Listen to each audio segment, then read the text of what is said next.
Alors bonjour, encore une fois, ça va être la troisième session et j'espère que vous commencez à prendre la dimension de rêve beaucoup plus sérieusement et que vous avez accepté, vous avez réalisé l'honneur et le privilège qu'on a comme sacrificateurs royaux d'entrer dans le monde de merveilles où on a les secrets de Dieu. Dieu cherche ses amis et on est embarqué dans un voyage relationnel avec notre Seigneur. Et aujourd'hui, je veux parler de notre autorité. Et le titre, si j'ai donné un titre aujourd'hui, ça va être Les moutons parlants. Et est-ce que vous êtes comme moi? Je suppose que oui, que notre vie est marquée parfois par des épisodes, des rêves. Dans le cas actuel, on est marqué parce qu'on n'a jamais oublié. Et aujourd'hui, je veux partager un rêve que j'ai fait, il y a presque 23-24 ans, mais qui est resté imprégné. Je suis presque marquée au fer rouge après ce rêve. Et la chose essentielle que je veux vous décrire cette fois, c'est que Dieu, quand il vous donne un rêve, il va toujours parler dans votre sphère d'autorité et dans la mesure de votre autorité. Chose très intéressante aujourd'hui que beaucoup de gens, après le Covid, on est en transition. Et Dieu, il est en train de changer, élargir les paramètres de notre autorité. Et Dieu, c'est écrit, c'est le prophète Amos qui dit Dieu ne fait rien sans avertir ses amis les prophètes. Et Dieu, il ne change pas, mais aujourd'hui, il veut avertir son peuple prophétique et apostolique des changements dans leur autorité qui sont en train d'arriver. Et il nous avertit en avance, même si parfois le langage semble trop mystérieux. Et alors, mon rêve, vous vous préparez pour mon rêve, c'est que le cadre, il faut toujours demander le cadre. Le cadre, c'est que déjà, j'avais passé des années en visitant les nations différentes, les communautés différentes pour le ministère prophétique. J'étais assez satisfaite de ça. Et chez moi, dans le nord-est de l'Angleterre, j'étais membre avec la famille d'une petite communauté à Gateshead. Et je ne voyais rien d'autre que ça. Sauf que j'ai rêvé un rêve. Et dans le rêve, qui était complètement inattendu, j'étais dans notre lit conjugal et soudain, je me suis trouvée au sommet d'une montagne. Et comme miracle, j'avais à la main une espèce de houlette, comme si j'étais devenue bergère. Je ne comprenais pas ce que ça faisait là. Et c'est comme si les moutons m'avaient attendu, parce que quand je suis arrivée, il y a des moutons parlants qui ont fait la course pour me voir et des moutons qui m'ont dit mais au secours, on a besoin de vous parce que voilà où il est le berger, on ne sait pas, on a perdu les agneaux et il y a des moutons qui sont dans les buissons et dans les épines, on ne sait pas comment faire, il y en a, on ne sait pas ceux qui sont devenus, s'il vous plaît, faites quelque chose. Et moi, je me suis dit mais qui êtes-vous, franchement? Qui êtes-vous? Mais quand même, je vois que leur cas est important et je me suis dit, mais je vais essayer de faire l'essentiel et je commence à essayer de trouver les agneaux et de retirer les épines de ces moutons tombés dans les épines, etc. Mais j'étais complètement crevée à la fin de tout ça. Et juste au dernier moment, j'arrive au bord d'une falaise et je vois que la falaise est vraiment à pic. Et là, je trouve 3 moutons, ce sont des femelles cette fois d'un certain âge, qui m'ont vu et qui m'ont dit, mais et nous, on va sauter. Et je dis, mais vous ne pouvez pas sauter. Vous allez vous tuer si vous sautez. Ah, mais non, nous, on a décidé qu'on va sauter. Alors moi, je panique, je dis, mais c'est pas possible, les trois vont se tuer en direct. Alors je prends l'olette et j'essaye d'accrocher ça pour essayer de restreindre les moutons, mais qui commencent à me dire, mais vous n'allez pas nous contrôler, vous n'allez pas nous contrôler, on va sauter. Mais finalement, j'ai dit, mais je ne peux pas les empêcher de faire. Et les trois ont sauté. Et à ce point-là, je me suis réveillée, je transpirais, je vous assure que j'étais absolument crevée, je transpirais et j'étais emballée dans les draps. Et mon mari, il a dit, mais qu'est-ce qui t'arrive, chérie? Mais moi, je me suis dit, ça veut dire quoi? Encore une fois, est-ce que ma question, alors c'était juste un rêve ou plutôt un cauchemar? Hein? Quelle est l'importance de tout cela?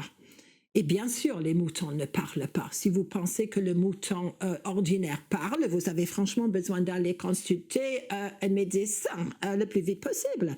Mais qu'est-ce que moi je dois faire? Est-ce que je dois grimper sur la colline? Est-ce que je dois sculpter une houlette? Est-ce que je dois aller parler avec mes pasteurs? En effet, j'ai décidé que oui, ça ne me quitte pas, cet épisode. Et je décide que je vais aller voir mes pasteurs. Et j'avais à l'époque deux pasteurs américains très, très sympas. On a discuté, c'était deux prophètes en effet, ils ont compris cette sorte de choses. Ils ont dit, mais Anne, carrément, on ne comprend pas. Mais peut-être ce qui manque au ministère prophétique, c'est un petit côté pastoral. Je dis, mais on n'avait pas d'autre solution à l'époque. Peut-être ils ont vraiment pensé que j'étais très piquante. J'avoue qu'au début du ministère prophétique, j'étais assez piquante. Et j'ai dit OK. Mais quelques mois plus tard, ces pasteurs ont quitté. Et ils nous ont laissés comme bergers du troupeau. Et c'était un travail extrêmement dur. Et on est devenu très, très, très fatigués. On a fait notre mieux pour ramasser les troupeaux, les garder ensemble. Et vous voyez le truc? Et oui, bien sûr, si vous allez poser la question, je vais répondre déjà. Et les trois qui ont sauté, c'était vraiment des gens qui finalement ont décidé de sauter. Bien sûr, c'était pas mortel, mais quand même, ils nous ont quittés comme ça. Et on a essayé de restreindre, de dire que c'était dangereux. Et voilà. Alors, ça m'a marqué. Mais la chose qui est intéressante pour nous, c'est que le rêve, c'était un avertissement d'une transition gouvernementale. Que moi, je pensais être prophète pour les nations, ça reste vrai, même aujourd'hui. Mais le Seigneur avait envie de faire quelque chose de différent. Il savait que je n'allais pas être préparée pour cela. Et le rêve était une clé. Souvent, les circonstances expliquent le rêve. On n'a pas pu avoir la solution. Et je suis d'accord qu'à l'époque, probablement, j'avais besoin d'un côté beaucoup plus pastoral, maternel, quand je donne des prophéties, bien sûr. Mais c'était beaucoup plus que ça. Et pour vous, peut-être vous n'êtes pas prophète, vous n'êtes pas pasteur, mais le rêve va toujours arriver dans votre sphère d'autorité. Tout le monde a une sphère d'autorité.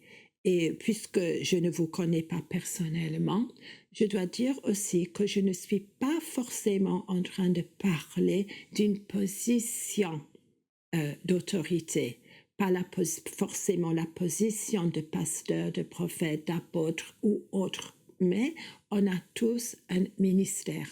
Et nos rêves, c'est presque toujours dans notre propre sphère d'autorité.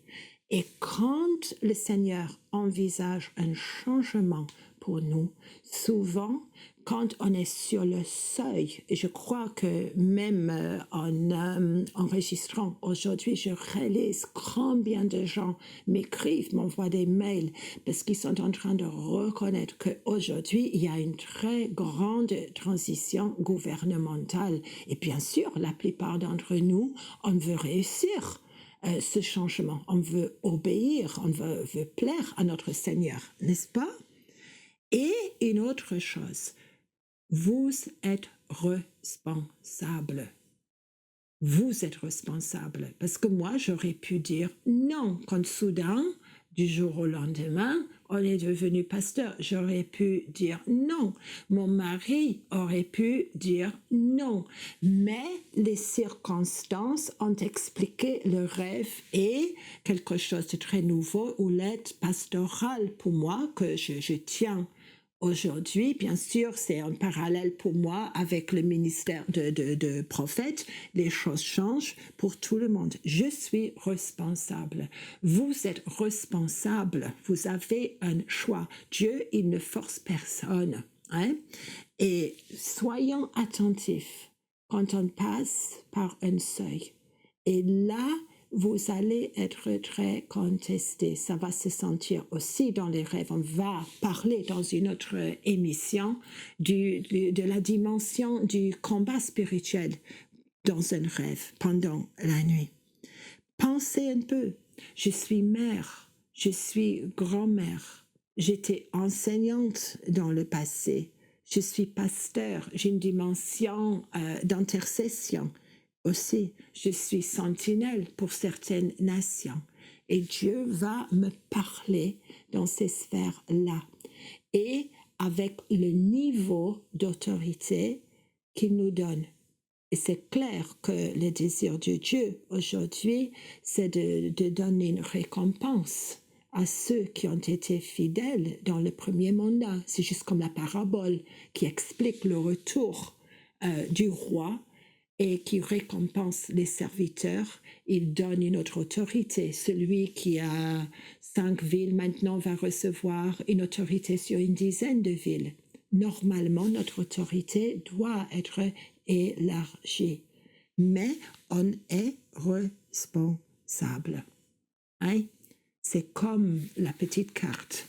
S'il y a une invitation pour un mariage, c'est toujours marqué RSVP, répondez s'il vous plaît. Et nous, on doit considérer le rêve pour dire oui, dans mon cas, j'accepte, même si je ne comprends pas l'oulette du berger. Vous allez accepter ce que le Seigneur vous propose. Cette fois, la surprise, c'était le changement. La transition, pour moi, c'était complètement inattendu. Et on est dans une saison, mes amis, je ressens la présence de Dieu qui descend. On est dans une saison de transition et je prie pour vous. Pas que les moutons puissent parler dans, dans vos rêves, mais je prie que vous puissiez, dans le rêve, expérimenter votre sphère d'autorité et les transitions qui sont là avec la traversée de ce seuil actuel. Et Amen. Soyez bénis.